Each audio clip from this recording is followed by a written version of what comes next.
ভ্রাতৃত্ব ও সম্প্রীতির বন্ধন দৃতার প্রত্যয়ে ফরিদপুরে ফুটবল ম্যাচ অনুষ্ঠিত। ফরিদপুর থেকে পাঠানো তথ্যচিত্রে বিস্তারিত।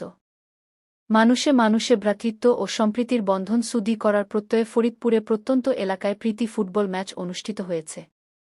বিকালে ফরিদপুর সদর উপজেলার চরমাধবদিয়া ইউনিয়নের তালতলা মাঠে প্রিমিয়ার সিমেন্ট প্রীতি ফুটবল ম্যাচের অনুষ্ঠিত খেলায় প্রিমিয়ার সিমেন্ট এম দল 2-1 গোলের ব্যবধানে বিএম দলকে পরাজিত করে। খেলা শেষে প্রিমিয়ার সিমেন্টের জোনাল ইনচার্জ মো. তরিকুল ইসলাম তারিক, নির্বাহী অফিসার মোস্তফা কামাল খান সহ উপস্থিত অতিথিরা বিজয়ী ও বিজিত দলের খেলোয়াড়দের মধ্যে পুরস্কার বিতরণ করেন।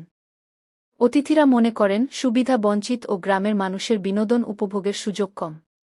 তাই গ্রাম পর্যায়ে এ ধরনের আয়োজন একদিকে যেমন নির্মল আনন্দ দিতে সক্ষম, অন্যদিকে যুব ও তরুণ সমাজকে বিপদগামিতা থেকে রক্ষায় কার্যকর ভূমিকা পালন করবে।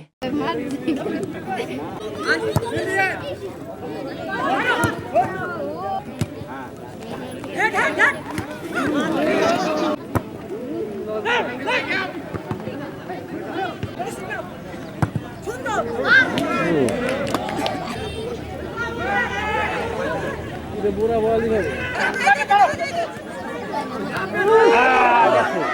ওর মতো প্লেয়ার তো দেখতে বিপদ।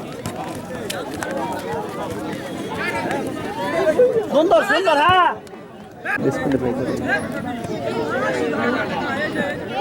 সকলেই মিলেমিশে আপনাদেরকে মেডেল করিয়ে দেবে। দেখতে পাচ্ছি 71 চিলি এবং আমাদের কিন্তু তুলে দিচ্ছে। ধন্যবাদ, অসংখ্য ধন্যবাদ অতিথিবৃন্দ, আপনাদের অসংখ্য সকলেই। কারণ আজকে কর্মকর্তারা এসে দেখে গেছেন যে আমাদের এলাকার মানুষ নিতান্তই ভদ্র এবং আমাদের আসলে এখানে সুশৃঙ্খল। আপনাদের জন্য একটা সৌজন্যমূলক খেলা বা প্রীতি ম্যাচের আয়োজন করা হয়েছে। এটা সারা বাংলাদেশব্যাপী করতেছে এবং আমাদের এই সম্প্রীতির বন্ধনটা ছড়িয়ে দেওয়ার জন্য। তো সবাই সম্মিলিতভাবে আজকে আমরা খেলাটা করি এবং যেহেতু খেলাটা আমাদের প্রীতি ম্যাচ, হার জিত যে দলই থাক না কেন আমরা যেন আঘাতপ্রাপ্ত না হয়, কারো যেন কোনো ইন্টেনশনালে যেন ক্ষতিগ্রস্তর মধ্যে না থাকে। সবার জন্য শুভকামনা।